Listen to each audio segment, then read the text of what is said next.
aranızda var ha, yardım eləməyə həqiqi ailə axtarırsınız. Həmən qapıdayıq, həmən ünvandayıq.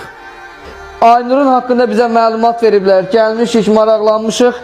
Aynur həqiqətində bərbad vəziyyətdə yaşayır. Aynurun müalicəsi və əməliyyatı üçün külli miqdarda vəsait lazımdır. Ailə kiraya yaşayır, ailə kasıb yaşayır.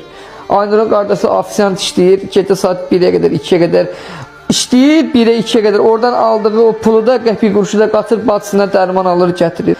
Aynur əl çatmaz bir yerdə yaşamır ki, onu araşdırmaq çətin olsun. Aynur yasamalda kiraya qalır. Nə olar gəlin, baş çəkin Aynura, maraqlanın, görün, eləyin. Kimin nəyə imkanı çatır, Aynura kömək eləsin. Məni dolandırın balalarınızın başına.